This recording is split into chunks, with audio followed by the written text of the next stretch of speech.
তো আমরা শ্রীমদ্ ভগবত গীতা থেকে আস্বাদন করার একটু প্রয়াস করি। যে দেখেন, আমরা তো নিয়মিত গীতা নিয়ে আলোচনা করি, আপনাদের সাথে আলোচনা হয়। তো গীতাতে ভগবান যে কথাটি বারবার বলেছেন অর্জুনকে, সেটার কারণে বলে নীরব থাকতে হবে কেন?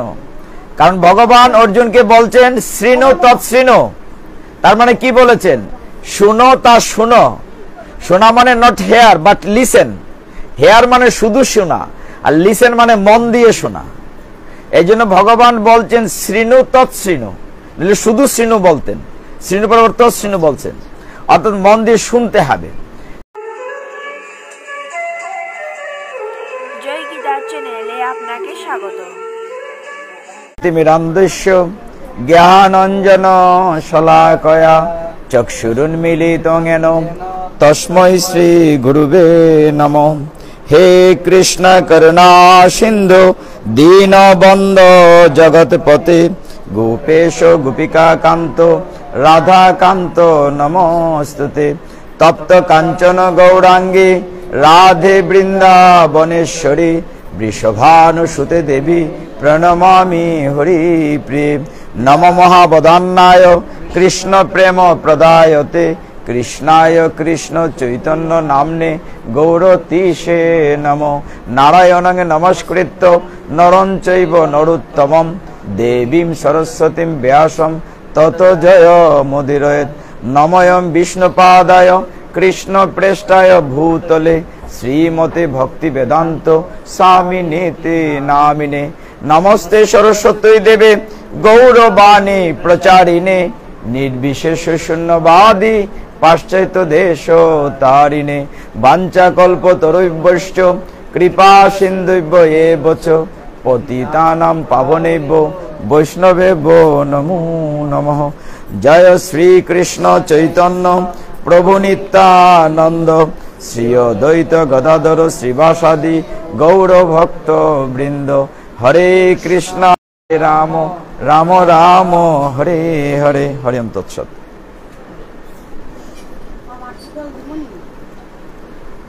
যা হোক, অনাদিরাদি গোবিন্দের অশেষ কৃপায় আজকে দেখেন যে এমন একটি সময় আপনারা মুহূর্ত, কখন সূর্যোদয়ের 1 ঘন্টা 36 মিনিট পূর্ব সময়টাকে বলা হয় ব্রহ্ম মুহূর্ত।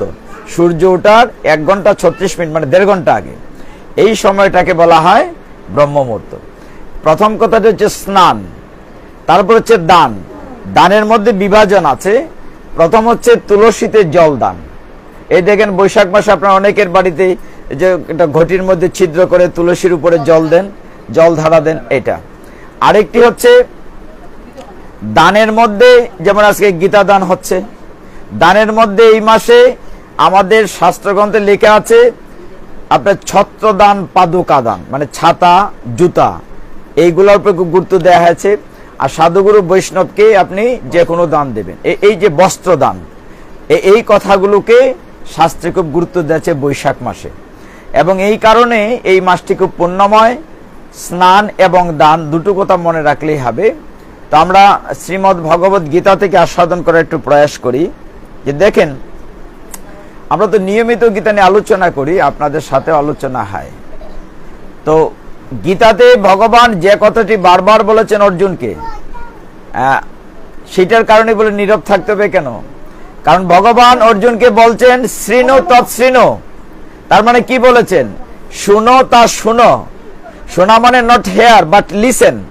হেয়ার মানে শুধু শোনা, আর লিসেন মানে মন দিয়ে শোনা। এই জন্য ভগবান বলছেন শৃণু তৎশৃণু, শুধু শৃণু বলতেন, শৃণু পরিবর্তে তৎশৃণু বলছেন, অর্থাৎ মন দিয়ে শুনতে হবে। শুনতে হবে কেন? এই দেহটা হচ্ছে একটা ঘর, আর কানটি হচ্ছে বৈঠকখানা, ড্রয়িং রুম। আপনাকে কারোর সাথে যখন প্রথম পরিচয় হয়, আমরা ভিতরে করে নিয়ে যাই না, প্রথম ড্রয়িং রুমে বসাই। তার সাথে যখন পরিচয় হয়, ঘনিষ্ঠতা, তারপরে ভেতরে নেই। ভগবানের কথা প্রথম শুনতে হবে। মন দিয়ে শুনতে শুনতে যদি ভগবানের সাথে ঘনিষ্ঠতা হয়, প্রেম হয়, তবেই না ভগবানকে ভিতরে হৃদয়ের মন্দিরে নিয়ে যাবে। কাজে আগে শুনতে হবে। তো কাজেই এই শোনাটাকে খুব গুরুত্ব দিতে হবে। তো যাই হোক, ভগবান গীতায় 18টি অধ্যায়ে অনেক কথা বলেছেন। আমরা 1-2টা শ্লোক একটু টাচ করি। যে বিষয়টা আমরা চারদিকে দেখছি, মানে আমরা এতটাই মোহগ্রস্ত হয়ে যাই, মানে সবকিছু ঠিক আছে কিন্তু মোহ ত্যাগ করতে পারি না। আবার দেখা যায় যে আমাদের বিশ্বাসেও দৃঢ়তা কম থাকে।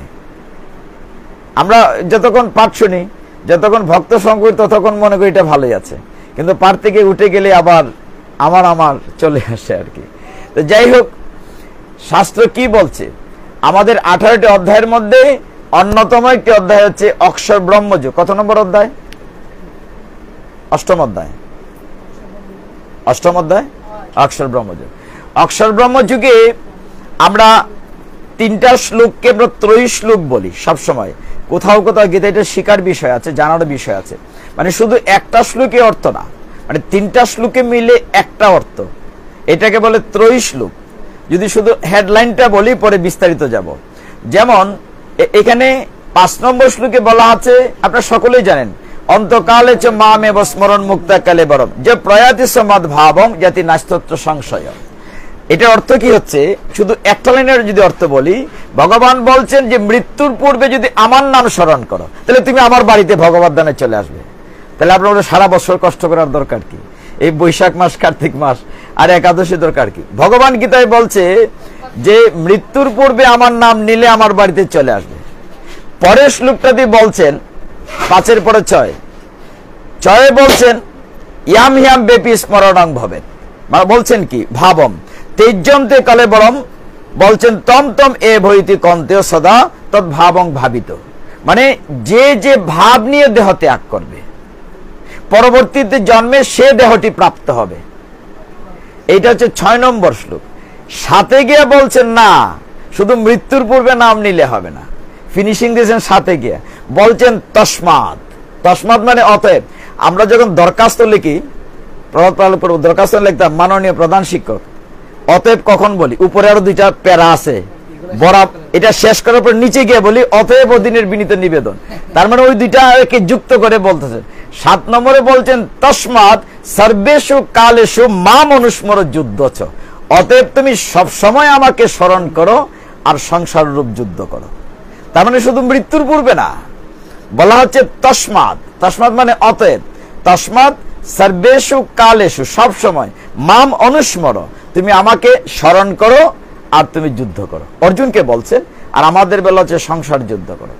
তার মানে দেখেন, আপনারা 5 নম্বর শ্লোক নিয়ে আপনাদের কাছে বহুবার আমরা কথা বলেছি। মানে মৃত্যুর পূর্বে নাম নিলে ভগবানের বাড়িতে পৌঁছা যায়। আপনারা অজামিলের কাহিনী শুনেছেন, মৃত্যুর পূর্বে তার ছেলে নারায়ণ নাম নিয়েছিল, কিংবা এরকম অনেক কাহিনী আছে। আর 6 নম্বর শ্লোকটি যেটা অত্যন্ত গুরুত্বপূর্ণ, যে বললাম ইয়াম হিয়াম বেপি, লিখা আছে জং জং, কিন্তু বলতে হবে ইয়াম হিয়াম বাপি স্মরণং ভাবত। তো এই কথাটি বলছে যে যে যে ভাব নিয়ে দেহ ত্যাগ করবে। এই প্রসঙ্গে শ্রীমদ্ ভাগবতমে আপনার অসম্ভব চমৎকার, যেটি আমাদের ইস্কন মন্দিরে চলছে, এখন কন্টিনিউ চলছে, এটা হচ্ছে 5ম স্কন্ধ। 5ম স্কন্ধে রাজা ভরতের কথা চলছে, অধ্যায়ের শেষ নাই। ভরতেরও 3টা জন্মের কথা বলা হচ্ছে। প্রথম হচ্ছে রাজা ভরত, তারপরে হরিণ ভরত, তারপরে জড় ভরত। কেন ওই শ্লোকটার কথা বলা হচ্ছে? যে মৃত্যুর পূর্বে, আমি একটু টাচ করে তারপর ভাগবতে যাই, তাহলে বুঝতে সুবিধা হবে। এটার সাথে রিলেটেড অনেক চমৎকার চমৎকার কাহিনী আছে। বলছে যে যে যে ভাব নিয়ে, এখন মৃত্যুর পূর্বে আমরা অনেক মাহাত্ম্যতে বলেছি, গীতার 3য় অধ্যায়ের মাহাত্ম্যও আছে। শঙ্কুকর্ণের কাহিনী বলেছে, মৃত্যুর পূর্বে সে টাকা পয়সার কথা চিন্তা করছিল, মাটির নিচে হাড়িতে রেখেছিল, মৃত্যুর পূর্বে সাপ হয়েছিল, মনে আছে না মা? তার ধন সাপ হয়ে ওই কলসি পাহারা দিয়েছিল। এটা 3য় অধ্যায় আছে, 7ম অধ্যায়ের মাহাত্ম্য আছে। 3য় অধ্যায়ের মাহাত্ম্য না, তার নাম শঙ্কুকর্ণ ছিল, তার ছেলের নাম ছিল শিবু। সে 4র্থ বিয়ের সময় গিয়েছিল ধন সম্পদ নিয়ে, সাপে দংশন করেছিল। তো যাই হোক, আমরা পড়া যাচ্ছি না। তার মানে কি, মৃত্যুর পূর্বে যে যে ভাব নেবেন, তা আমাদেরকে চিন্তা করতে হবে যে কিছুই আপনার সাথে যাবে না, যাবে কি আপনার স্বীকৃতি। এই যে ধন দৌলত বাড়িঘর সবই তো পড়ে থাকবে। এখন 6 নম্বর শ্লোকে যদি আমরা রাজা ভরতের 3টা অংশ একটু একটু টাচ করি, আপনারা সকলেই জানেন, তবুও বললে ভালো লাগবে, এই কারণে যে শ্লোকের সমর্থনটা কি। ভগবান যে গীতায় প্রতিটি শ্লোক বলেছেন, প্রত্যেকটা শ্লোকের সমর্থনে আমাদের ভাগবতে, পুরাণে, শাস্ত্রে উপাখ্যান আছে। এখানে বলা হচ্ছে রাজা ভরতের পিতার নাম ঋষভদেব, ভগবান ঋষভদেব। ঋষভদেবের শতপুত্র, বড় ছেলে রাজা ভরত। তিনি জ্ঞান তপস্যায় একেবারে সর্বোচ্চ উপরে ছিলেন। শুধু তাই না, তিনি 1000 বছর রাজত্ব করেছিলেন, চারটিখানি কথা না। 1000 রাজত্ব করার পরে তিনি বানপ্রস্থে গিয়েছিলেন, তারপরে সন্ন্যাস হচ্ছেন। এভাবে পর্যায়ক্রমে সাধন ভজনের সর্বোচ্চ স্তরে আর একটা সিঁড়ি বাকি ছিল মুখ্য লাভের জন্য, প্রায় পৌঁছে গিয়েছিলেন। কিন্তু মোহ কি করে? সেই রাজা ভরত, রাজা না একেবারে পৃথিবীর বিশ্ব ব্রহ্মাণ্ডের সসাগরা পৃথিবীর, তো রাজা ভরত কোথায় গিয়েছিলেন? রাজ্য ছেড়ে পুলহমণির আশ্রমে গেছেন। কোন মণির আশ্রমে? পুলহমণির আশ্রমে। পুলহমণির আশ্রমে গিয়ে তিনি যখন তপস্যা করছিলেন, সমস্ত সংসার রাজত্ব ছেড়ে দিয়ে, যদি আমরা বাড়িঘর ছেড়ে যেতে চাই না, বাড়িঘর কেন, কাপড়টাই ছেড়ে যেতে চাই না, মানে এত মোহ আমাদের, আরেকটু পুরাণ হোক দেব, দিতে চাই না। তো তিনি গিয়েছিলেন, কিন্তু দুর্ভাগ্যবশত ওই যে মোহটা কিভাবে সৃষ্টি হলো দেখেন। কর্তব্যও বটে, এটা একটা দায়িত্ব পড়ে, আমি আবার তার পক্ষেও কথা বলছি, যে তিনি যখন একদিন জল আনতে একটি স্রোতস্বিনী ঝর্ণা বা ছড়া বা নদীর পাড়ে বসেছিলেন, এমন সময় সিংহ গর্জন করেছিল, হরিণের পাল দৌড়ে যাচ্ছে, তন্মধ্যে একটি গর্ভবতী হরিণী ছিল, মানে সন্তান সম্ভবা। এখন সকল হরিণ যখন নদীতে লাফিয়ে পড়ছিল, ওই গর্ভবতী হরিণটি যখন লাফ দিয়েছে প্রাণ ভয়ে সিংহ থেকে রক্ষা পাওয়ার জন্য, তার গর্ভচ্যুত হয়েছে। একটি হরিণ শাবক জলে ভেসে যাচ্ছে, হরিণটি মানে হরিণীটি নদীটি ক্রস করে একটা গুহাতে ঢুকেছে। শাস্ত্র বলছে গুহাতে ঢোকার পরে সে মারা গেছে, মা হরিণটি মারা গেছে। কিন্তু শাবকটি, শিশুটি জলের স্রোতে নদী তীরে বসে রাজা ভরত, মহারাজা ভরত দেখছিলেন, তার মায়া হয়েছে। আপনি আমি হলে তাই করতাম। আমরা এখানে তাকে ওই মুহূর্ত দিকে বলছি না, কর্তব্যের কথাটা বলছি। একটা অসহায় হরিণ শিশু ভেসে যাচ্ছে, তিনি সেই শিশুটিকে উঠিয়েছেন, এই পর্যন্ত ঠিক ছিল, যত্ন করছেন, ঠিক ছিল, কিন্তু তারপরে সাথে মোহগ্রস্ত হয়েছে। সবসময় চিন্তা, কোথায় রাখবো, কি খাওয়াবো, বাঘে খেয়ে ফেলে কিনা, নেকড়ে বাঘ খেয়ে ফেলে কিনা। সাধনে গিয়েছেন তো চিন্তা করছেন বাচ্চাটি কোথায়, তাকে আবার কেউ খেয়ে ফেল। এই জিনিসটা আমি কিন্তু প্রায়শই বলি, আপনি তখনই সুখী হবেন, আপনাদের প্রত্যেকের স্ত্রী পুত্র পরিজন সংসার আছে, স্ত্রী পুত্র পরিজনের প্রতি দায়িত্ব পালন করবেন, কর্তব্য পালন করবেন, কিন্তু মোহগ্রস্ত হবেন না। আমি কি বুঝাতে পেরেছি কথাটি? আসক্ত হওয়া নাই। আসক্ত হলে কি হতে, একটা পরে গল্প পড়বো না, ওই যে পতিতুদ্ধারণ প্রভু বলছেন, বলবো না ইন্দ্রের গল্পতে, ভাল লাগবে। যে দেখেন, মোহগ্রস্তের দিক থেকে আমি প্রায়শই বলি আপনাদেরকে, গুরু গৌরাঙ্গ স্মরণ রেখে ঈশ্বরের কাছে কৃতজ্ঞ চিত্তে, আমি পৃথিবীতে সুখী ব্যক্তি, আমার কোনো পিছুটান নাই। দায়িত্ব কর্তব্যবোধ আছে বাচ্চাদের প্রতি, স্ত্রীর প্রতি, কিন্তু মোহ নাই। একদম নিজের বাড়িঘর সব ছেড়ে চলে গেছে। এটা সাক্ষাৎ উদাহরণ, আমি নিজে, এটা সম্ভব হয়, মোহ নাই। আহারে আমার বাড়িঘর কি হবে, ন, এগুলো তো এমনিই পরে থাকে, পরে থাকবে কিনা, না কিছু নিয়ে যাব, কিছু এই সুন্দর সুন্দর ফার্নিচার যাবে সাথে, আপনার পরনের কাপড়টা যাবে, গায়ের অলংকার যাবে, কিচ্ছু যাবে না। ঠিক ওই জায়গাটা বুঝতে হবে। আমরা গীতা ভাগবত শুনি কেন? ওই বুঝার জন্য। আপনার কর্তব্য থাকবে স্ত্রী পুত্র পরিজনের প্রতি, কিন্তু মোহ থাকবে না। তো রাজা ভরত কি করলেন? মহারাজ ভরত হরিণ শিশুটির প্রতি তার মোহ জন্মালো। তিনি ধ্যানে বসে ধ্যান করতে পারছেন না, তপস্যা করতে পারছেন না, রাত্রে শুইতে পারছেন না। পাহাড়ে বা বনে যখন ভগবানের জন্য ফুল তুলতে যাচ্ছেন, চিন্তা হচ্ছে যে হরিণ শাবকটিকে যে রেখে আসলাম, সেটাকে কেউ খেয়ে ফেললো কিনা। যখন ঘুমাতে যান তখনও চিন্তা থাকে। শেষ পর্যন্ত সংক্ষেপ করি, শেষ পর্যায়ে যখন তিনি মৃত্যু শয্যাগত, তখন চিন্তা করছেন, হায় রে, আমি যদি মরে যাই তাহলে হরিণ শিশুটিকে কে দেখবে? এই হরিণ শিশুটিকে নেকড়ে খেয়ে ফেলবে, এখনো ঠিক মতো খেতে পারে না, চলতে পারে না। এই হরিণ শাবকের কথা চিন্তা করতে করতে দেহ ত্যাগ করেছেন। গীতা কি বলেছে? ইয়াম হিয়াম বাপি স্মরণ ভাবম। যে যে কথা ভাবতে ভাবতে আপনি দেহ ত্যাগ করেছেন, তেজন্তে কলেবরম, এই দেহটি যখন ত্যাগ করেছেন, কলেবর মানে দেহ, বলছেন তম তম এ বইতি কন্তেও, বলছেন সদা তদ্ভাবম ভাবিত। হে কুন্তিপুত্র অর্জুন, অর্জুনকে ভগবান বলছেন শ্লোকটি, সে সেই দেহটি প্রাপ্ত হবে। চাক্ষুষ উদাহরণ মহারাজ ভরত। তিনি যখন হরিণ হলেন, কিন্তু পূর্বজন্মের তপস্যার ফলে তিনি হলেন জাতিশ্বর। জাতিশ্বর মানে কি? যিনি পূর্বজন্মের কথা বলতে পারেন। আমরা তো কেউ জাতিস্বর হওয়ার যোগ্যতা রাখি না। আপনারা রাখলে আমি রাখি না, আমি অপরাধী। সকালে কেন, পাঠের পরেই তো কথাটা মনে থাকে না। কত নাম যে এই বাতিরপুর মাঠে এসে বলি, পরে নাম আর থাকে না, থাকে না। যাই হোক, তিনি জ্ঞানী তপস্বী মহারাজ ভরত পূর্বজন্মের কথা মনে রাখলেন। তিনি ভাবলেন, না, এই জন্মে আমি যাতে হরিণ থেকে মুক্ত পেয়ে দুর্লভ মনুষ্য জন্ম আবার পেতে পারি, এই কারণে তিনি কি করলেন, পুলহ মুনির আশ্রম, সব মুনি ঋষিদের আশ্রমের কাছে গিয়ে হরিণ রূপে কান খাড়া করে গীতা ভাগবত শ্রবণ করতে লাগলেন, যাতে তিনি এই জন্ম থেকে মুক্তি পেয়ে ভালো একটি জন্ম পান। গোবিন্দের কৃপা এবং তার পূর্বজন্মের স্বীকৃতির কারণে এবং এই জন্মে ভালো কাজ করার কারণে তিনি তো হরিণ পালে মিশেন নাই, তিনি তো ওই ঘাসলতা পাতাকার মুহূর্তে যান নাই, আরেক হরিণীকে খুঁজেন নাই। তিনি এই জীবনটা কাটিয়েছেন ভগবানের কথা শুনে। এই জন্মের পরে মুক্তি পেয়ে তিনি এক রাজপুত্র, ব্রাহ্মণ বংশীয় উচ্চ বর্ণে গিয়ে তার জন্ম হয়েছে। কিন্তু ওই তার ওইদিকে আবার 2 মা ছিল, আমি সংক্ষেপ করি জায়গাটি। তার সৎ ভাই সৎ মায়েরা এত অত্যাচার করত, তার পাতে ছালি দিত, ছালে কিছু বলতেন না, খাবার দিলে দিয়েছে, তখন কথাই বলতেন না। বললেন নাম হলো কি জড় ভরত। প্রথম হইল রাজা ভরত, তারপরে হরিণ ভরত, তারপর হইল জড় ভরত। জড় ভরত জন্ম নিলেন, নিয়ে জড় পদার্থের মতো, টেবিল চেয়ারের মতো নড়চড়ে, খাবার দিলে খেয়েছে, না দিলে নাই, যেখানে বসতে বলেছে সেইখানে বসতে আছে। এইভাবে জড় ভরত তার জীবন যাপন করতে লাগলেন। শেষের জায়গাটা দেখেন, আমি সংক্ষেপ করে আরেক জায়গায় যাব। জড় ভরত যখন এইভাবে জীবন যাপন করছেন, তার ভাইয়েরা, সৎ ভাইয়েরা তার প্রতি খুব খারাপ ব্যবহার করত। তাদের যে জমি জায়গা আছে, শুকরে আক্রমণ করত, বন্য প্রাণী। তার ভাইয়েরা বলে যে তুমি একটা কাজ করো, আজকে থেকে রাত্রে ওই জমিতে পাহারা দেবে। জড় ভরত জমির আইলে বসে পাহারা দেয়।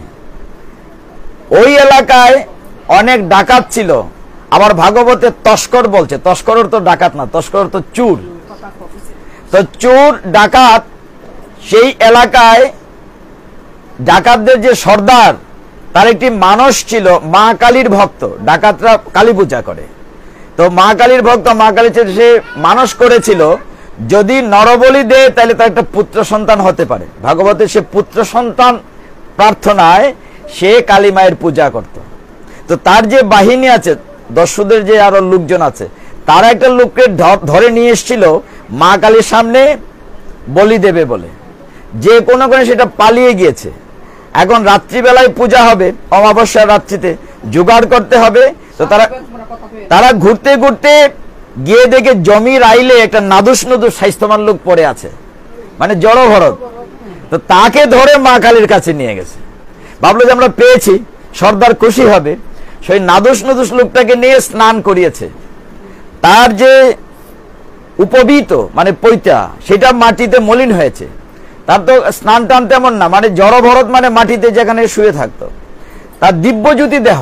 ভাগবত এই জায়গাটি চমৎকার বলেছে, যখন মা কালীর সামনে তাকে স্নান করিয়ে, নতুন রক্ত বস্ত্র পরিয়ে, জবা ফুলের মালা পরিয়ে, সিঁদুর দিয়ে যখন যূপকাষ্ঠে নিয়েছে, তাকে সেখানে নরবলি দেবে। সবাই সহ্য করলেও কালীমাকে আমরা কি বলি, পরম বৈষ্ণবী। ওই কথাটা মাথায় রাখতে হবে। আমাদের ভাগবত কি বলে, নিম্ন গামান যথা গঙ্গা, বৈষ্ণবানাং যথা শম্ভু। নদীর মধ্যে শ্রেষ্ঠ গঙ্গা, আর বৈষ্ণবের মধ্যে শ্রেষ্ঠ হচ্ছেন শম্ভু ভোলানাথ। বৈষ্ণব যদি শম্ভু, তার স্ত্রীকে কি হবে, বৈষ্ণবী। আচ্ছা, তো মা কালী পরম বৈষ্ণবী। এত বড় ভক্তের মৃত্যু কি তিনি সহ্য করতে পারবেন? বলা হচ্ছে ভাগবতে তার দেহ থেকে ব্রহ্মজ্যোতি, যে মাটির যে মূর্তি, যে মৃন্ময়ী মা, ব্রহ্মজ্যোতি থেকে সাক্ষাৎ তার দেহ মানে বিভাজিত হয়ে, মাটির যে বিগ্রহ সেটা বিভাজিত হয়ে তার ভিতর থেকে সাক্ষাৎ মা কালী রুদ্ররূপিণী তিনি প্রকাশিত হয়েছেন। রুদ্ররূপে প্রকাশিত হয়ে মা চামুন্ডা রূপে বের হয়ে যে খড়গ দিয়ে জল্লাদ মানে দস্যুতাকে নরবলি দিতে চেয়েছিল, সেই খড়গ নিয়ে মা নিজে সমস্ত তস্কর ডাকাতকে হত্যা করে জড়ভরতকে রক্ষা করেছেন। রাখে কৃষ্ণ, ভগবান রক্ষা করেছেন কিনা। এরপরে কাহিনীটা চমৎকার একটু জায়গা বলি।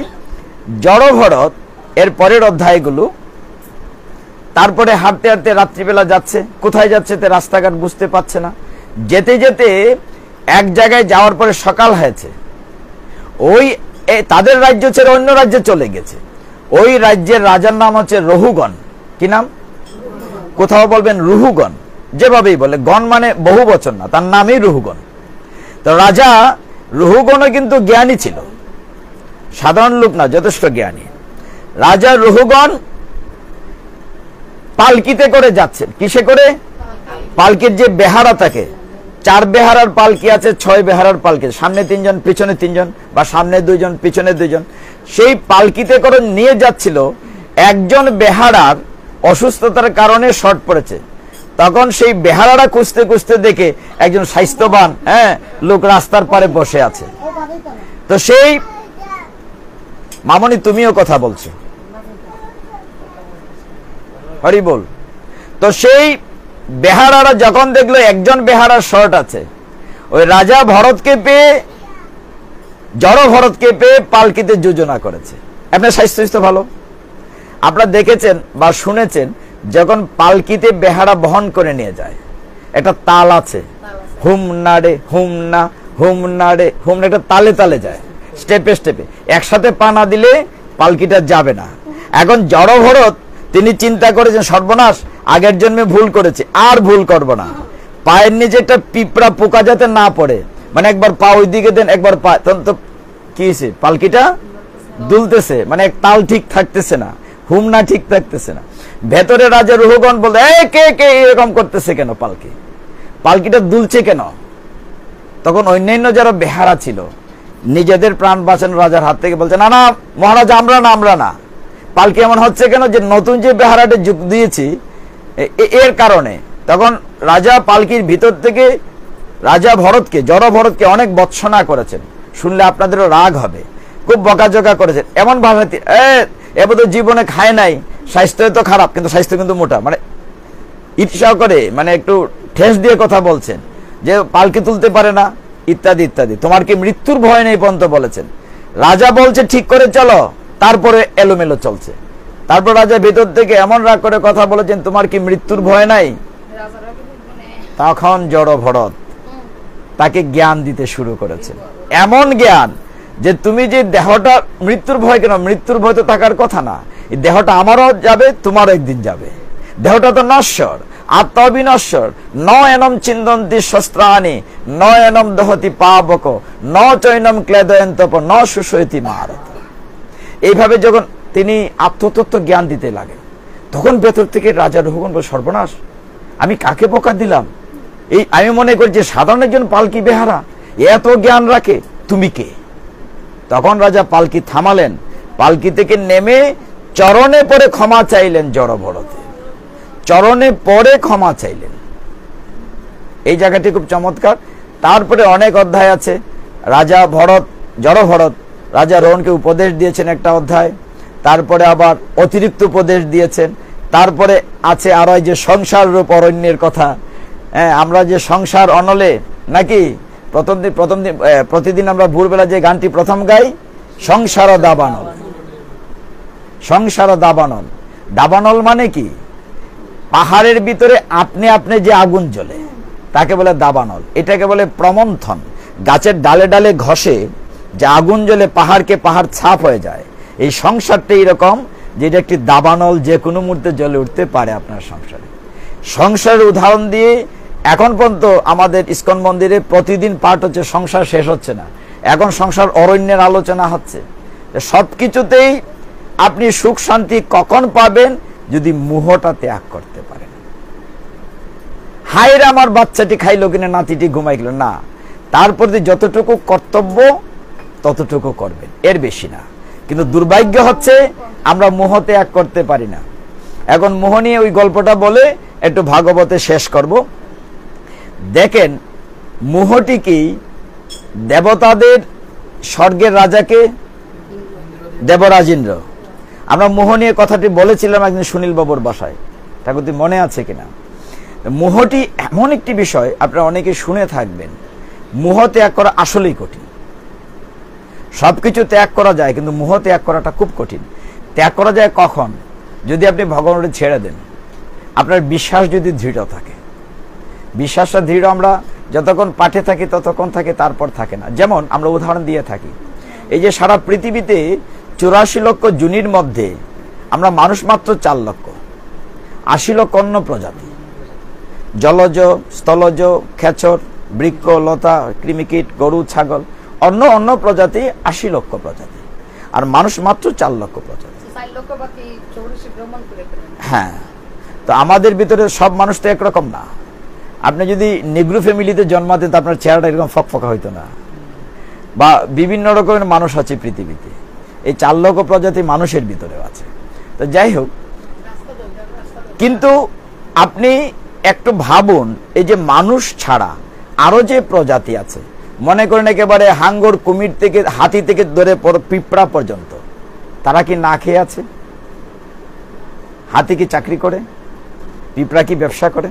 ভগবানের দুনিয়াতে না খেয়ে আছে? তা আমরা যে সব বাড়িঘর ছেড়ে দিয়েছি, ভগবান কি না খাইয়ে রেখেছে? এখন তো মহানন্দে আছি। সত্যি কথা বলতে গিয়ে আমি খুব মহানন্দে আছি, ধামে আছি। আর ভগবান একেবারে কাটায় কাটায় টাইমলি, বাসাতে বরঞ্চ টাইমলি খাওয়া হতো না। মানে আপনারাও ঘরে দেখবেন সকালেরটা দেরি হয়ে যায়, দুপুরে আছে কাজটা শেষ করি পরে, কিন্তু মন্দিরে ঠিক সকালে 9টায় এবং দুপুরে 2টায়, রাত্রে 8:30টায় টাইমলি খাবার গোবিন্দ সার্ভ করছেন। মানে ভগবান কত কৃপালু, না চাইতেই পাওয়া যায়। এই জিনিসটা বুঝতে হবে। ভগবান, এই যে আমরা মঙ্গল আরতিতে উঠি, আপনারা যারা মন্দিরে মঙ্গলে যান, এই সময় তো সাক্ষাৎ ভগবান দেখা দেন, আর শরীর লুম কাটা দেয়। আপনারা যদি 4টার পরে যখন মঙ্গল আরতি, আমরা মন্দিরের নিয়ম কি, ইস্কন মন্দির সারা পৃথিবীতে নিয়ম, আপনি যত রাত্রেই ঘুমান 3:30টায় উঠতে হবে।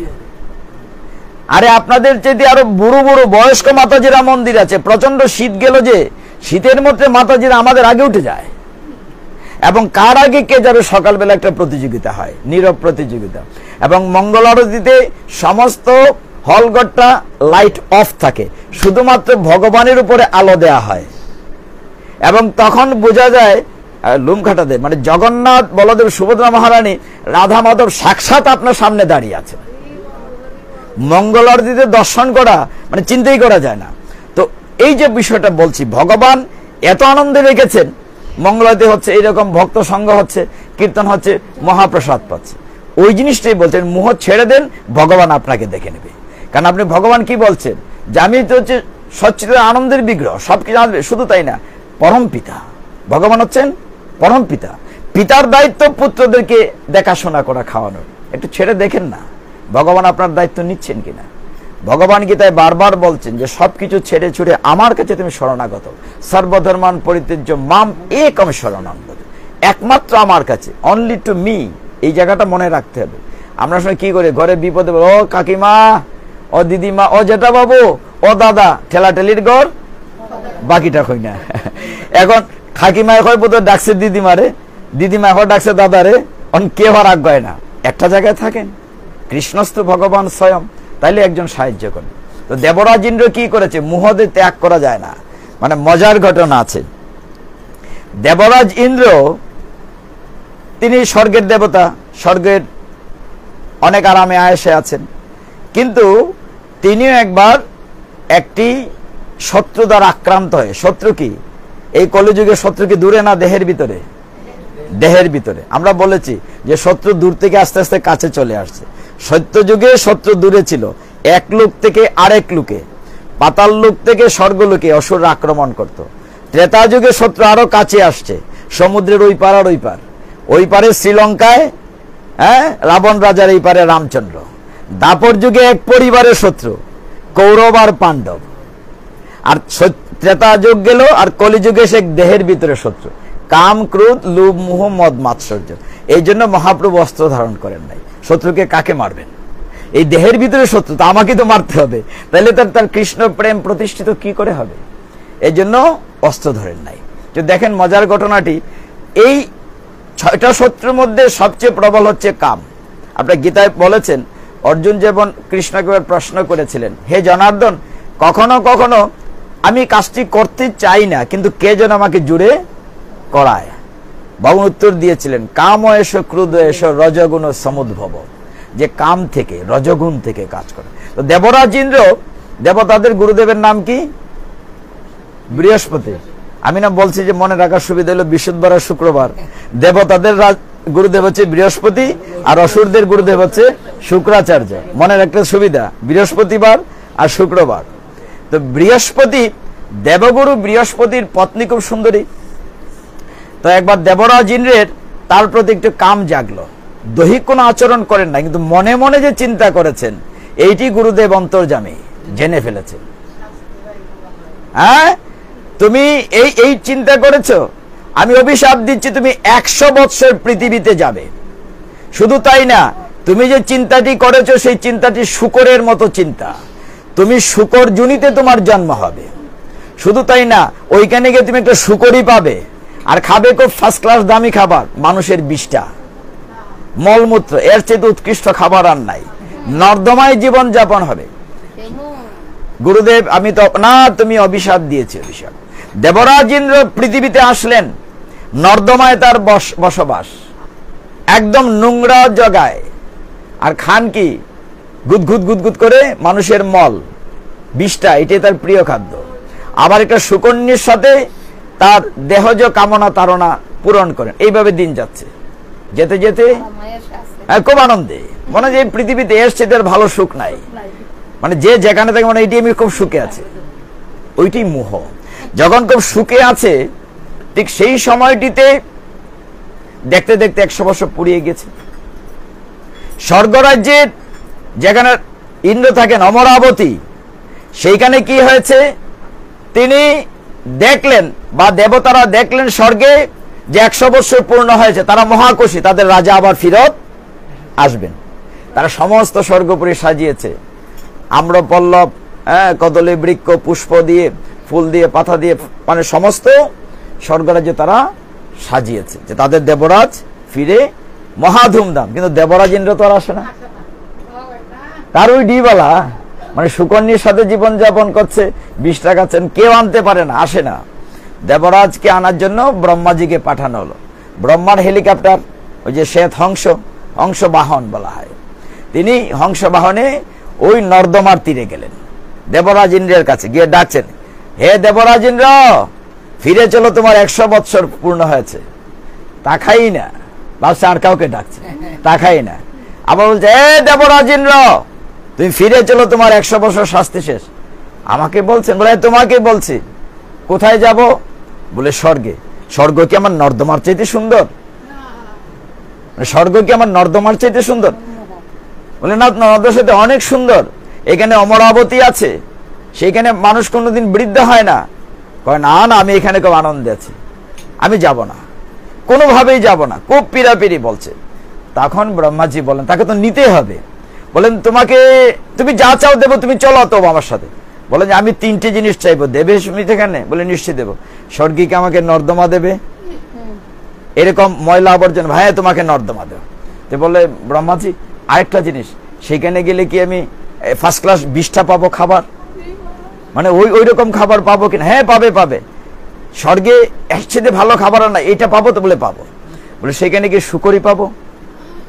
মানে আমি যে এখানে সুকন্যার সাথে আমার দেহজ কামনা তাড়না করছি, আমি কি সেটাই পাবো? বলে সেটাও পাবে।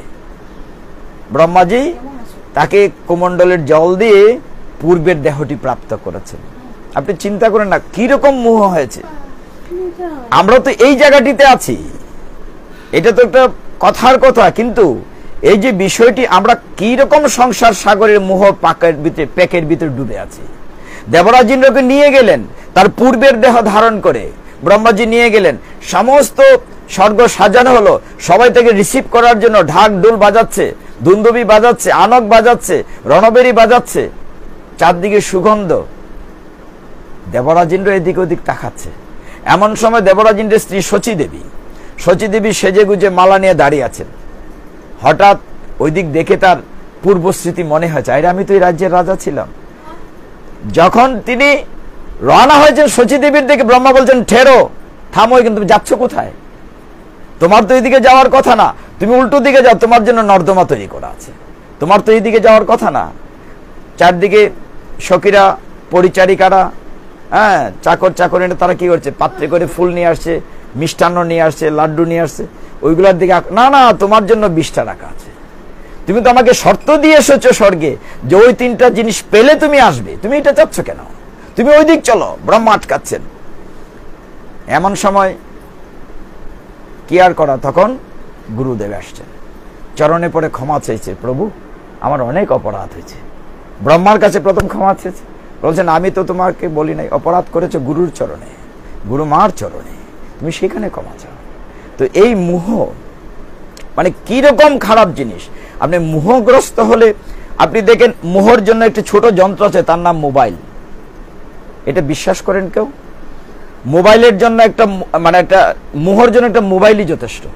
আপনি কোনো না কোনো ভাবে ফেসবুকে যদি ঢুকে যান, আপনি আধা ঘন্টা, 1 ঘন্টা, 1.5 ঘন্টা কখন চলে যাবে আপনি টেরই পাবেন না, টেরই পাবেন না। মানে অসম্ভব রকম মোহ। এটা ছোট বাক্স, আমি সবসময় বলি, আর একটা বড় বাক্স আছে, মোহর বাক্স, ওই যে আমার সামনে, এই 2টা বাক্সের সময় খায়।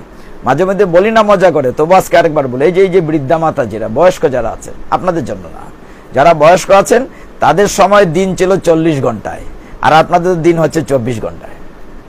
2 রকম ছিল ঠাকুর দিন না, 1 রকমই ছিল? তাহলে আগে 40 ঘন্টায় কেন বলছি?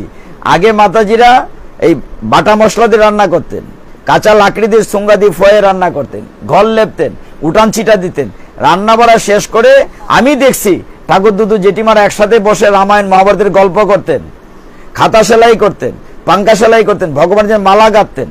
আর এখন মাতাজিরা বলে না গো, সময় পাই না, ফাটো যাইবার। কেন সময় পায় না? আগে কি দিন লম্বা ছিল, এখন ছোট ছিল?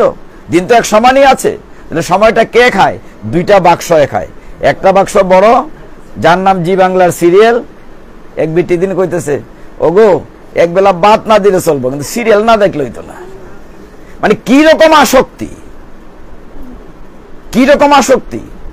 আর ছেলেমেয়েরা না, বয়স্করাও পর্যন্ত অন্য কিছু না হোক, মোবাইলটা না হলে রাত্রে ঘুম হবে না। স্বামী সন্তান পাশে না থাকলে আপত্তি নাই।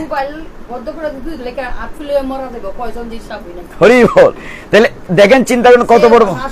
হ্যাঁ, এখন এই আপনি বললাম যে আপনার প্রিয়তমা স্ত্রীকে পাশে না রাখলে এক রাতে ঘুমাতে পারবেন, কিন্তু মোবাইল বালিশের কাছে না থাকলে ঘুম আসবে না। এই কথাগুলো কেন বলা হচ্ছে? আপনি ইউজ করতে কোথাও নিষেধ করে নাই, কিন্তু আসক্ত হবেন না। ওই কথাটি বারবার বলছি, স্ত্রী পুত্র পরিজনের প্রতি দায়িত্ব আছে, কর্তব্য আছে, পালন করেন, কিন্তু মোহগ্রস্ত হবেন না। ওই কথাটি উদাহরণ দিয়েছেন রামকৃষ্ণ পরমহংসদেব তার কথামৃত গ্রন্থে। চমৎকার 2টা উদাহরণ আছে। তিনি বলেছেন যে জলের উপর নৌকা থাকা আপত্তি নাই, মায়ের সংসদে ভেসে থাকো, কিন্তু নৌকার ভিতরে বেশি জল ঢুকালে নৌকা ডুবে যাবে, মায়া ভিতরে ঢুকালে। কাঁঠাল ভাঙতে তুমি আঠা যাতে না লাগে তৈল মাখো হাতে, কাজেই তুমি যদি ভক্তিরূপ তৈল তোমার দেহে মেখে রাখো, তাহলে মায়ার সংসার, মায়া তোমার গায়ে লাগবে না।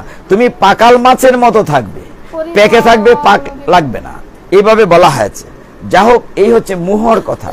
তো আমরা অনুষ্ঠান করছি আজকাল, অনেক জায়গাতে, সেদিন চিরাকান্দিয়ে গিয়েছে, জন্মদিনে গীতা ভাগবত পাঠের আয়োজন করা, এটা লক্ষণ ভালো, খুবই খুবই সুলক্ষণ। এটা প্রায় জায়গাতেই হচ্ছে, এই গৃহে হয়, সবসময় বিভিন্ন জায়গায় হয়, এটা খুব গুরুত্বপূর্ণ। ওই যে ব্রিটিশরা চলে গিয়েছে, ইংরেজরা চলে গিয়েছে, 200 বৎসর তাদের আমরা গোলামি করেছি এই পাক ভারত মহাদেশে। এর ফলে তাদের কালচার আমরা রেখেছি হ্যাপি বার্থডে। এটা আমাদের সনাতন শাস্ত্রের না। আমরা প্রদীপ জ্বালাইয়া একজনের জীবনকে আলোকিত করি, আর হ্যাপি বার্থডে মোমবাতি ফু দিয়ে নিবানো হয়। এই বিষয়গুলো মনে রাখলে, উল্টা পাল্টা বিষয় না, কাজে ওইগুলো মনে রাখলেই হবে। তো আজকে আমরা এই দিনটিতে বসেছি, মোহ কথা নিয়ে বললাম। এইবার জন্মদিন নিয়ে একটু কথা বলি, আমরা শেষ করব খুব দ্রুততার সাথে, অবশ্যই 9টার ভিতরে।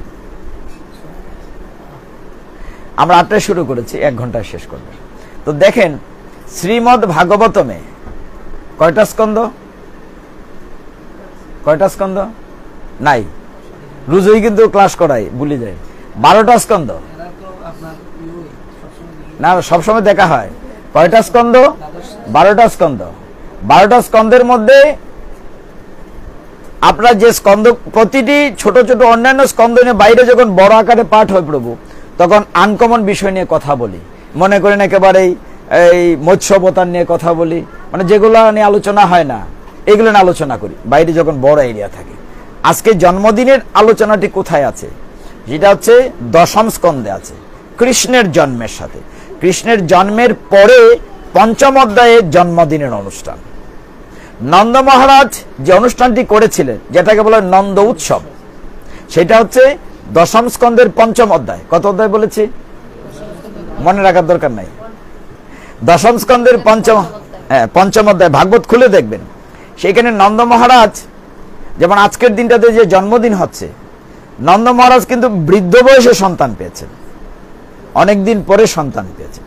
তো তিনি দেখা গেল কি এত খুশি, তার নন্দোৎসব করার জন্য, জন্ম পালন করার জন্য মহা আনন্দে, বলা হচ্ছে লক্ষ লক্ষ গাভী দান করছেন, হাজার না লক্ষ লক্ষ গাভী দান করছেন, ব্রাহ্মণদেরকে দান করছেন।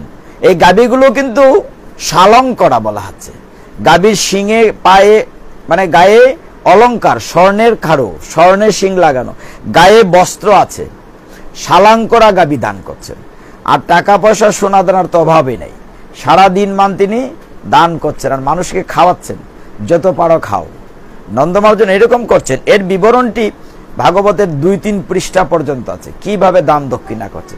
আবার উল্টাটাও আছে। আপনারা যেমন জন্মদিনে, যার বাড়িতে জন্মদিন হয়, তিনি হয়তো কেক কেটে বা কিছু আপনাদেরকে খাওয়ান কিনা, আবার আপনারা তো উপহার নিয়ে আসেন, আর নাহলে আশীর্বাদও তো নিয়ে আসেন। ঠিক এই কথাটি ওইখানেও আছে, এই কথাটি ওইখানেও কাম্য আছে। না, ভাগবতের কথা তোমাকে বলতে হবে কি আছে সেখানে। সেখানে বলা হচ্ছে ব্রজাঙ্গনারা, ব্রজের গোপিনীরা এত চমৎকার করে সেজেছেন, সাজানি আলোচনা আছে 2 পৃষ্ঠা। ওই যে রাসলীলাতে যেমন সেজেছেন, উল্টাপাল্টা হয়েছে, উল্টাপাল্টা যদিও হয় নাই, কিন্তু খুব চমৎকার করে সেজেছেন।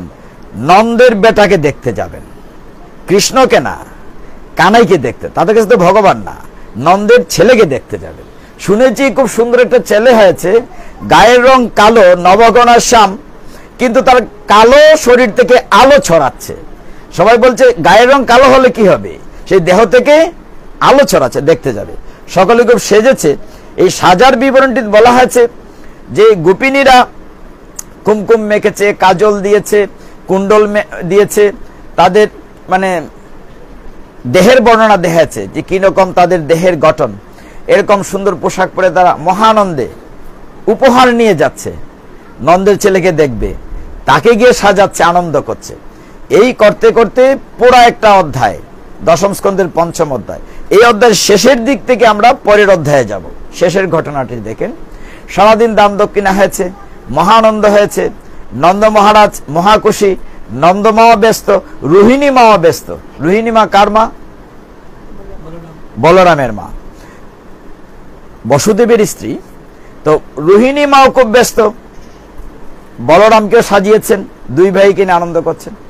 এইরকম অবস্থায় এই অধ্যায় শেষে বলা হচ্ছে নন্দ মহারাজ যখন মহানন্দে কানাইয়ের জন্মদিন উদযাপন করলেন, তারপরে মনে হলো যে এই বৎসরে ট্যাক্স দেওয়া হয় নাই। ট্যাক্স মানে খাজনা, খাজনা দেওয়া হয় না। কাকে? কংসকে। কংস হচ্ছে মথুরার রাজা, তারা যদিও একটা বনে বাস করে, কিন্তু মনে হয়েছে যে আমার ট্যাক্স দেওয়াটা বাকি রয়েছে। তখন তিনি আরো জ্যেষ্ঠ যারা গোপালক, যারা সিনিয়র আরো আছে, তাদেরকে ব্রজের এদের দায়িত্ব দিয়ে তোমরা সবাইকে দেখাশোনা করো, আমি ট্যাক্স দিয়ে আসি। তখন নন্দ মহারাজ ট্যাক্স দিতে মথুরায় গিয়েছেন। এই জায়গাটা খুব সুন্দর। মথুরায় গিয়েছেন এই পঞ্চম অধ্যায়ের শেষে। তিনি যখন মথুরায় গিয়েছেন, কার সাথে দেখা হয়েছে? মেইনলি বসুদেবের সাথে দেখা হয়েছে। অনেকদিন পরে বসুদেবের জড়িয়ে ধরেছে যে ভাই কতদিন পরে দেখলাম।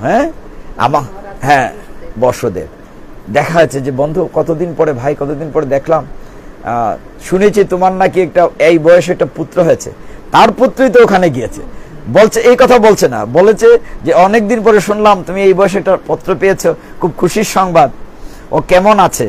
হ্যাঁ, তারপরে আবার খোঁজ নিয়েছেন রোহিণীর।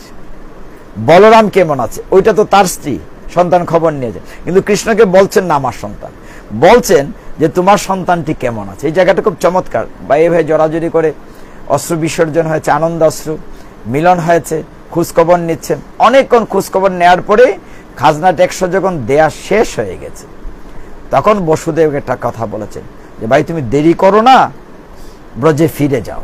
বলে কেন? যে আমার যে 8টি সন্তান 7টি সন্তান মৃত্যু হয়েছে, একটি ঊর্ধ্বে মিলিয়ে গিয়েছে যুগমায়া অষ্টভুজা, কাজেই কংস চারদিকে বিপদ পাঠাচ্ছে, তোমার কানাইও কিন্তু নিরাপদ না, কাজে তুমি তাড়াতাড়ি ব্রজে ফিরে যাও।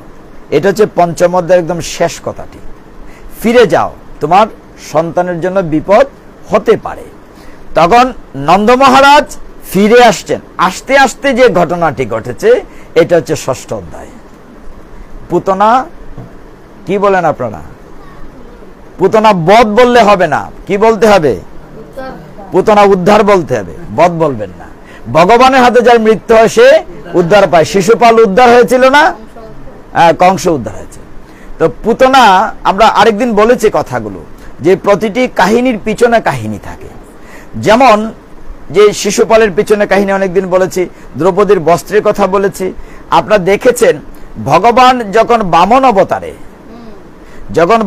অবতারে আমি বলেছিলাম আরেকদিন, যখন বামন অবতারে তিনি যখন কাকে বধ করার জন্য গিয়েছিলেন, বলেন তো কাকে গিয়েছিলেন? হ্যাঁ, বলিরাজাকে।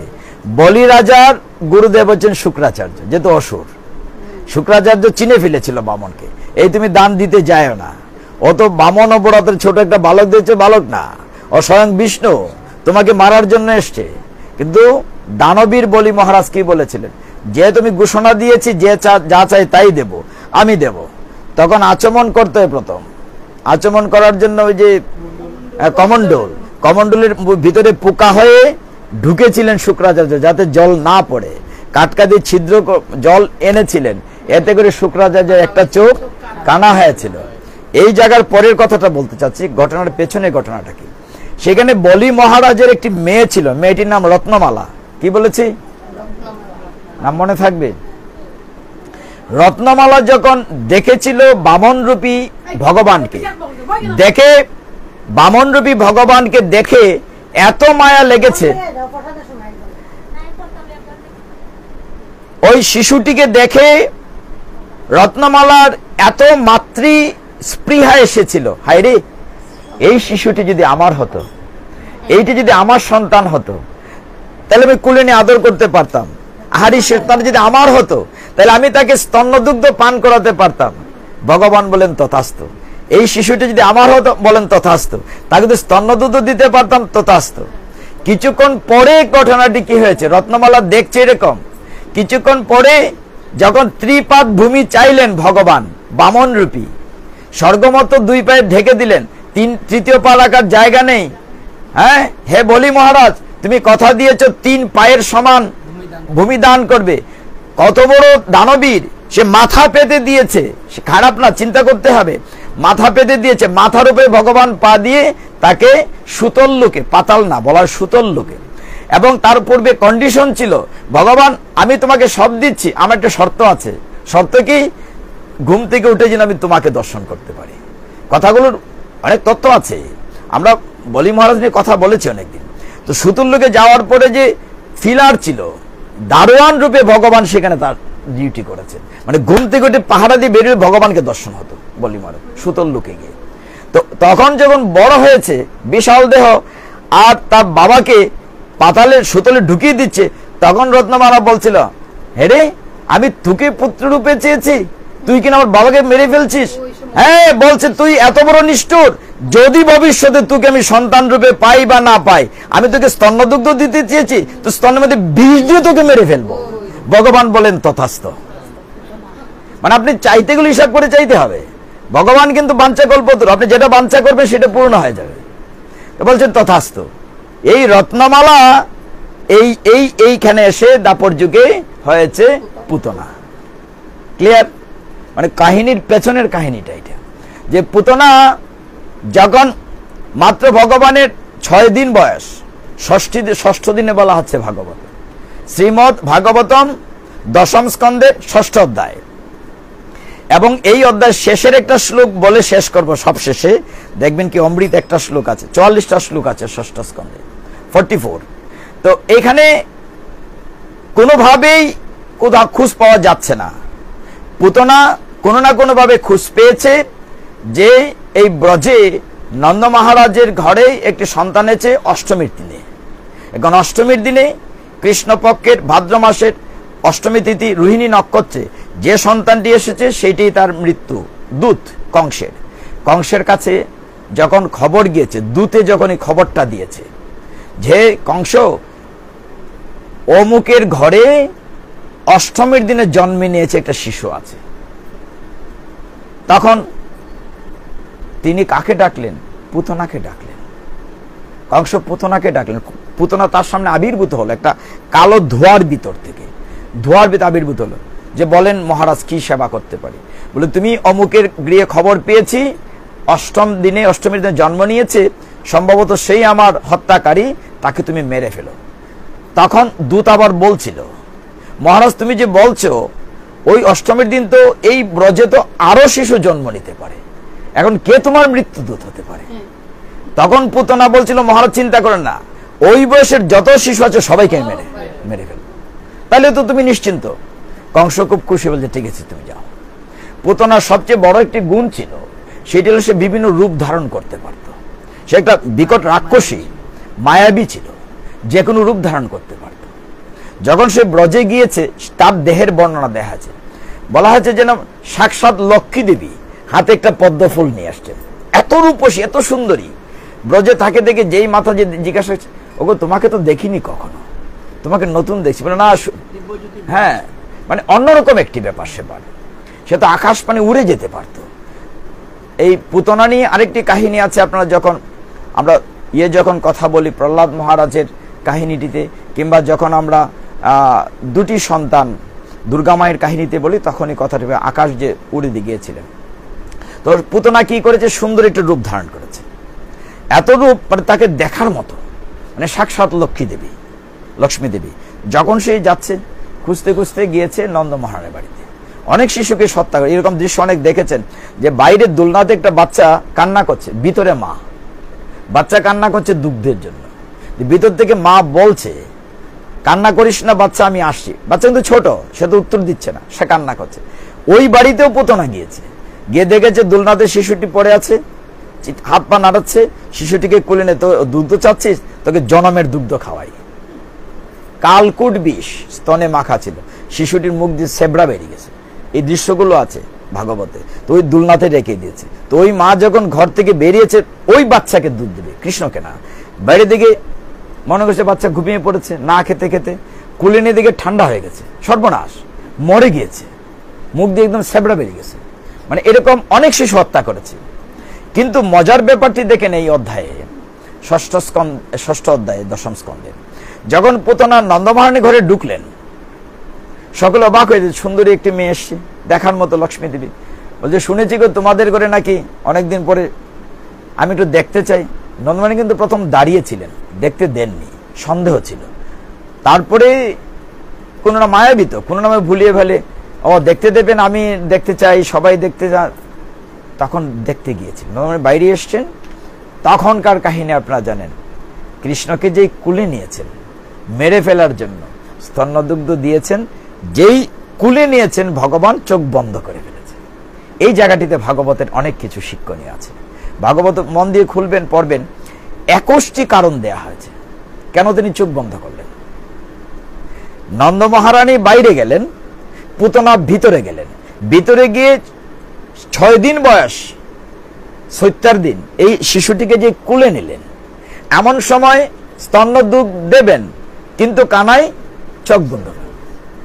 কেন চোখ বন্ধ করলেন? যেমন আমরা আরেকটা কাহিনী বলেন যে 2 আঙ্গুল ফাঁক, আমরা 18টা কাহিনী বলি, ঠিক এখানে 21টা কারণ দেওয়া আছে। প্রথম বলা হয়েছে, কৃষ্ণ চিন্তা করলেন যাকে দুধ নেবেন, যার এখন সে যে চিন্তা করি দেখ, সে তো মাতৃস্থানীয়া কিনা, যে দুধ দিচ্ছে সে তো মায়ের জায়গায়, আমি একটু পরে মায়ের প্রাণ হরণ করব, এই জন্য চোখ বুজে আছি, দেখতে চাই না। অনেক তথ্য। দ্বিতীয়টি বলছে 21টা কাহিনী আছে।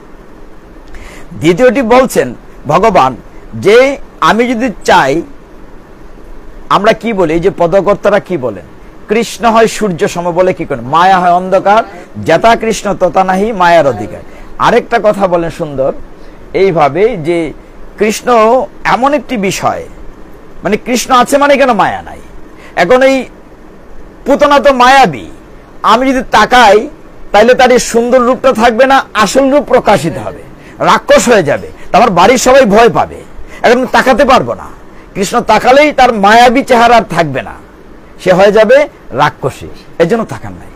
আরেক জায়গায় বলা হচ্ছে তত্ত্বগুলোর ভিতরে যে কৃষ্ণ তাকাচ্ছেন না এই কারণে যে এই মাতৃস্থানীয়টাকে তিনি কথা দিয়েছিলেন তিনি তার সন্তান হবেন, এখন সন্তান হয়ে মাকে হত্যা করা যায় না।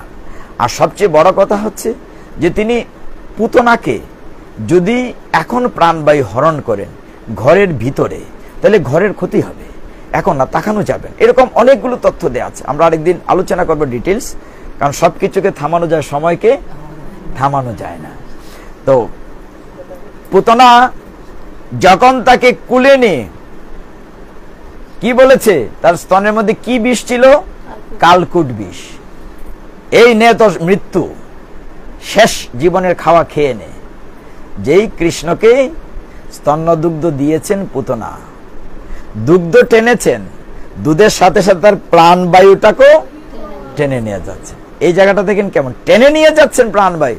তখন ছাড় ছাড় বলে চিৎকার করছেন, এই ছাড়, মানে ছাড়াতে পারছেন না, ও তো লটকে আছে, মানে প্রাণবায়ু টেনে নিয়ে যাচ্ছেন। প্রাণবায়ু চিৎকার করতে করতে সে ঘর থেকে বেরিয়ে গেছে, ওকে ছাড়াতে পারছে না, যতই চিৎকার করে তখন তার আসল চেহারা প্রকাশিত হচ্ছে।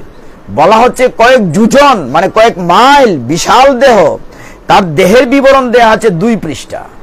বলা হচ্ছে যে দাঁতগুলা তো বিকট, নাকের ছিদ্রগুলোকে বলা হচ্ছে পাহাড়ের গুহার মতো, আর তার স্তন দুটি বলা হচ্ছে পর্বতের মতো, পর্বতের মতো স্তন দুটি। যখন চিৎকার করছে ছাড়াতে পারছে না, এখন প্রাণবায়ু বের করে নিয়েছেন, রাক্ষসী পুতনা পড়ে গিয়েছে। যখন পড়েছে অনেক গাছপালা, পাহাড় জঙ্গল, মানে ব্রজের একটা বড় জায়গা নিয়ে, মনে হচ্ছে যেন তোফানে যে গাছ পড়ে এরকম বিশাল একটি পর্বত পড়েছে। তার বিবরণ দেখা যাচ্ছে যে হাত পা এত বড় যে অনেক ঘর বাড়ি গাছপালা ভেঙে পড়েছে। বললাম যে নাকের ছিদ্রটি বলা হচ্ছে পাহাড়ের গুহা, এবং তার স্তন বলা হয়েছে 2টি যেন পর্বতের মতো। এখন সকলেই আওয়াজ শুনে বেরিয়েছেন, তখনও নন্দ মহারাজ আসেন নাই, তিনি কর দিয়ে ফিরে, যেন 5ম অধ্যায় পড়লে 6ষ্ঠ অধ্যায়টা পড়তে হবে, 2টা লিঙ্ক আছে। ভাগবত আলোচনা করলে একটার সাথে লিঙ্ক রেখে বলতে, নন্দ মহারাজ তখন শুধু ব্রজে ঢুকবেন এসে, এবং আওয়াজ শুনে তিনি দৌড়া আসছেন। তার মনে হয়েছে যে বসুদেব যে বলেছিলেন যে তোমার ব্রজে যে কোনো সময় বিপদ হতে পারে, বোধহয় বিপদ হয়েছে। তখন তিনি আবার বলছিলেন যে বসুদেব দেখা যায় ব্রহ্মজ্ঞ হয়ে গেছে, তার কথা আমরা বলি না 32 দাঁতের কথা ফলে যায়, বসুদেবের কথা ফলে যাচ্ছে। নন্দ মহারাজ দৌড়ে আসছেন, আর এদিকে কৃষ্ণ কি করেছেন, এই পাহাড়ের মতো স্তন, আর বলা হচ্ছে যে তল পেট, পেট বলা হচ্ছে সাগরের মতো, এত বড় বিশাল দেহ, তার উপরে খেলা করছে। নন্দ দৌড়ে বেরিয়েছেন, গোপিনীরা দৌড়ে বেরিয়েছে, বেরিয়ে মানে বিশাল দেহ না, এর তুলনায় একটা পিঁপড়ার মতো, তিনি তার উপরে হামাগুড়ি দিচ্ছেন। হ্যাঁ হ্যাঁ হ্যাঁ হ্যাঁ, তো তখন তিনি খেলা করছেন, নন্দমানি এসে কুলে নিয়েছেন, এবং কুলে নেওয়ার পরের ঘটনাটা সুন্দর। তিনি তো বলছে ভূতে প্রেতে ধরেছে, তাকে প্রথম গু চেনা দিয়ে স্নান করিয়েছেন। কি দিয়ে? গু চেনা। তারপর ব্রজের বালি সহ গোবর দিয়ে তার দেহে দিয়ে আবার স্নান করিয়েছেন, শুদ্ধ করেছেন। এখানে অনেক কিছু জানার বিষয় আছে, আমরা কেন গু চেনাটা, ভগবানকে এই দিয়ে তাকে শুদ্ধ করা হয়েছে। তারপরে ভগবানকে সমস্ত তার ফু দিচ্ছেন, থুকথুক করছেন, মানে আমার ছেলেকে ভূতে প্রেতে ধরেছে, বিশাল দেহ। নন্দমাজ এসে দেখেন এই ঘটনা, বিশাল একটা রাক্ষসী মরে পড়ে আছে। তখন সবাই বলছে যাক বাবা, আমাদের কানার কিছু হয় নাই। কিন্তু এত বড় দেহ কি করে সৎকার করা হবে? শ্মশানে জায়গা হবে? তাকে কোরাল দিয়ে টুকরা টুকরা করা হয়েছে। টুকরা টুকরা করার পরের ঘটনাটা সুন্দর।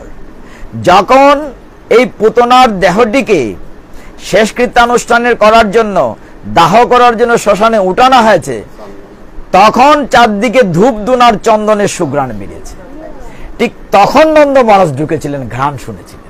ভাগবত এইভাবে বলা হয়েছে যে তিনি মথুরা থেকে এসে ব্রজে ঢুকেছেন, ঘ্রাণ পাচ্ছেন। ব্যাপার কি, এত সুঘ্রাণ কোত্থেকে আসছে? আপনি দেখেন রাক্ষসীর দেহ থেকে মানে পচা ময়লা দুর্গন্ধ বেরোনোর কথা, কিন্তু সুগন্ধ কেন বেরিয়েছে? ভগবান তাকে অদর স্পর্শ দিয়ে তার প্রাণবায়ু নিয়েছেন। ভগবান তার অদর স্পর্শ দিয়ে প্রাণবায়ু হরণ করেছেন, এই জন্য দেহটা পুত পবিত্র হয়ে গেল। ওই জায়গাটির জন্য আমরা বলি ইয়ৎ করোষি তস্নাচি। ভগবান কি বলেন? তুমি যা করো, যা খাও, মদ অর্পণম, ভগবানকে দিলে সেটা প্রসাদ হয়, স্বাদ বদলে যায়। ভগবানের যখন অদর স্পর্শ হয় তখন যে কোনো ভাবে রান্না করলেও সুস্বাদু হয়ে যায়। ভগবান অদর স্পর্শ করেছেন। এই জন্য দেখেন না, বাঁশির এই যে বাঁশির প্রতি এই যে নন্দ গোপিনীরা, ব্রজাঙ্গনারা কত হিংসা করত জানেন? এই বাঁশির জীবনটা আমাদের চাইতে সার্থক। বাঁশি ভগবানের অদর স্পর্শ পায়, আমরা পাই না।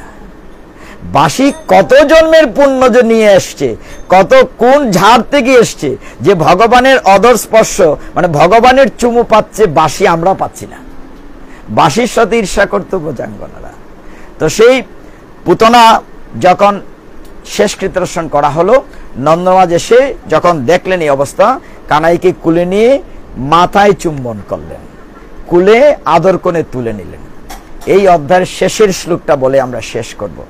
44 নম্বর শ্লোকে বলা হচ্ছে, ইয়া মানে জল একা যো এতৎ পুতনা মুক্ষম মুক্তি পেয়েছে, কৃষ্ণ সর্বকম অদ্ভুতম শ্রীনুয়া শ্রদ্ধয়া মাত্র গোবিন্দ লবতে রতিম। অর্থাৎ কি? অর্থাৎ ভগবান শ্রীকৃষ্ণের অদ্ভুত বাল্যলীলার এই বৃত্তান্ত, এই যে পুতনা মুখ্য মানে মুক্তি পাওয়া, এই যে অদ্ভুত পুতনা মুখ্য, যে ব্যক্তি শ্রদ্ধার সঙ্গে শ্রবণ করে, শ্লোকটা খেয়াল করেন, যে ব্যক্তি শ্রদ্ধার সঙ্গে শ্রবণ করে সে শ্রী গোবিন্দের প্রতি প্রেম ভক্তি লাভ করে। হরি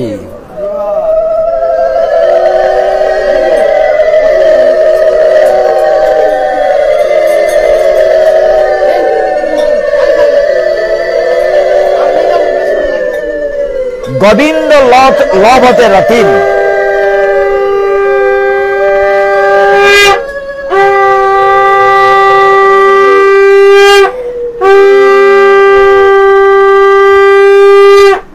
তার মানে আপনাদের কি হলো আজকে ভাগ্যটি, যে মন দিয়ে নিশ্চয়ই শুনেছেন পুতনার কাহিনীটি।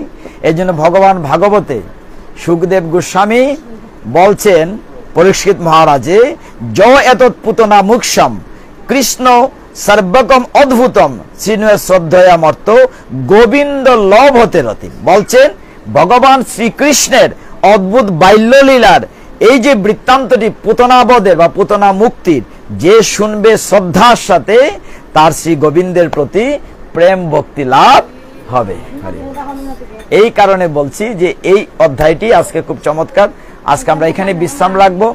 আমার ভুল ত্রুটি ক্ষমা করবেন। আপনার পাঠের পর একটি কীর্তন করে প্রসাদ নিয়ে যাবেন। আজকের জন্মদিন শুভ হোক। আর যে মাতাজি কষ্টে আছেন, অসুস্থতা, তারও সুস্থতা হোক, আমরা সেই প্রার্থনা করি গোবিন্দের কৃপায়। আসুন চৈতন্য মহাপ্রভু দেখেছে, চৈতন্য মহাপ্রভু ভগবান মঙ্গল করুন তার সুস্থতার জন্য, এবং জন্মদিনের শুভকামনায় আমরা সকলে মিলে 3 বার ভগবানের নাম স্মরণ করে শেষ করব।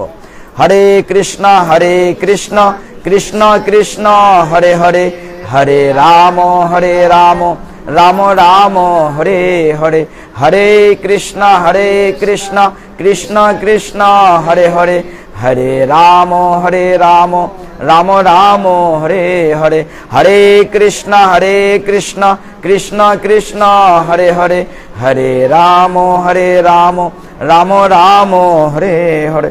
হরেম তৎসৎ। ভুল ত্রুটি ক্ষমা করবেন।